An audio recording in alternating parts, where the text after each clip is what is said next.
The road right next to me is called Binhai Avenue, and if you live in Shenzhen, you might be quite familiar with it. On the map, it runs straight from the east to west across the whole city. Well, almost. When it gets to this place in Futian district, it suddenly takes a turn north. Why? Well, to figure that out, we need to go back more than 30 years ago to where the story all began. In this 1986 master plan of Shenzhen, you can see this road was indeed planned as a straight line. Back then, areas like Qianhai and Shenzhen Bao'an Airport were still underwater, and Hohai was a place where you could literally see the sea. In fact, 120 square kilometers of Shenzhen's lands were reclaimed from the sea, including Qianhai, Shenzhen Bay, and the Bao'an Central District. You could say that some of the most expensive land in Shenzhen today was once part of the ocean. The peak period of land reclamation happened in the 1990s, a period known as Shenzhen's second wave of construction. During this time, the city's development focus shifted from Luohu to Futian district. The Binhai Avenue was also set to be built in the straight line as originally planned, until it encountered an obstacle. And now, not this kind of nailed houses that resist demolishment. The real obstacle was a forest. And right now, I'm deep inside this forest, and honestly, there's nothing that looks particularly special. Just muddy ground, some short mangroves, and the occasional birds I couldn't even name. So back then, when people had to decide, should we build a road or save this forest, a lot of people thought mangroves were pretty useless. They weren't worth much economically, couldn't even be used for firewood, and the damn land was no good for farming. So naturally, many figured might as well turn this place into roads and buildings. According to estimates at the time, not developing the mangroves would cost Shenzhen 5 billion RMB, which is roughly equivalent to 700 billion RMB today. Excavators had already entered the Fengtang Yew and begun construction. At this stage, there is usually a hero who steps in to save the place. And in this story, that hero was this guy, Wang Yongjun. He was an expert at the Nature Reserve Administration and later became its director. By then, Shenzhen had already made a name for itself in China for its rapid development. The philosophy of development is absolute priority drove the city to level mountains and reclaim lands at crazy speed. The northern part of the Futian Mangrove Reserve was also being filled in, until it finally met resistance. In 1994, a turning point occurred. The Deputy Secretary of the Shenzhen Municipal Party Committee, Wang Zhongfu, led an on-site inspection. Wang Yongjun, as a conservation expert, strongly argued for preserving the cooled mangrove area by emphasizing its ecological value. Then public opinion started to heat up. By the end of the year, Shenzhen newspapers were reporting on the mangrove protection issue almost daily. And finally, in October 1997, the battle between road and the forest was won. The State Council approved a new plan for Binhai Avenue, shifting the road 200 meters northward to avoid the mangrove area.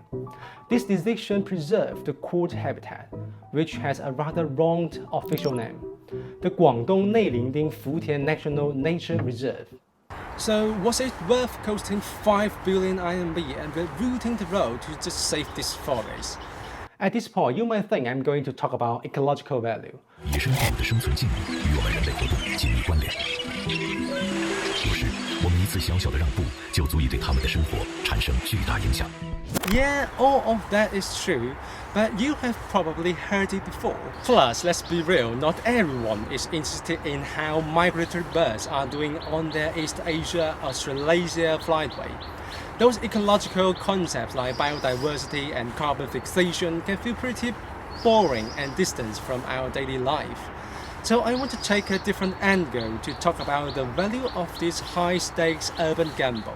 A city's image, like a person's character or personnel, is the impression that people have with the city. And this image, or use a more professional term, the image of the city is built from the very tangible elements. Take London, for example. Its British charm can be traced to the architecture along the times.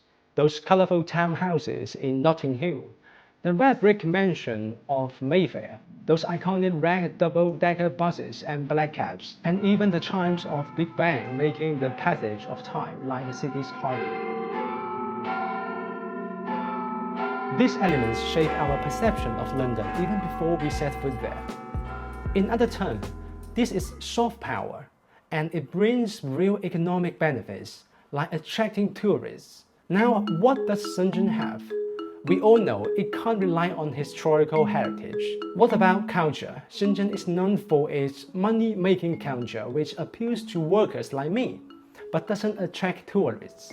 However, what Shenzhen does have, perhaps what's forced to have, is abundant natural landscapes, mountains and a long coastline. This gives Shenzhen the confidence to play with nature. Of its 2,000 square kilometers land, 55% is mountainous terrain, which has been transformed into 1,238 parks.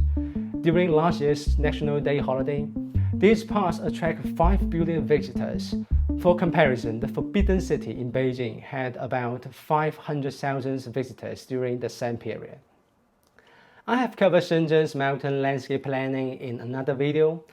Now let's talk about the coastline. From the citywide perspective, Shenzhen has 260 kilometers of coastline, but only 50 kilometers remains as undeveloped natural shoreline, mostly in Dapen.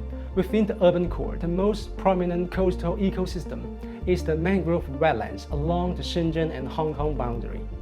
Shenzhen Bay Park, now packed with visitors every weekend, owes its existence to the mangrove conservation efforts of the past. Because of the forests and the countless migratory birds there, Shenzhen Bay now hosts a vibrant bird watching season that draws countless photographers. From its proposal in 2003 to its current state, attracting over 12 million visitors annually, Shenzhen Bay Park has become the major urban attraction using the most economic and low-maintenance strategy.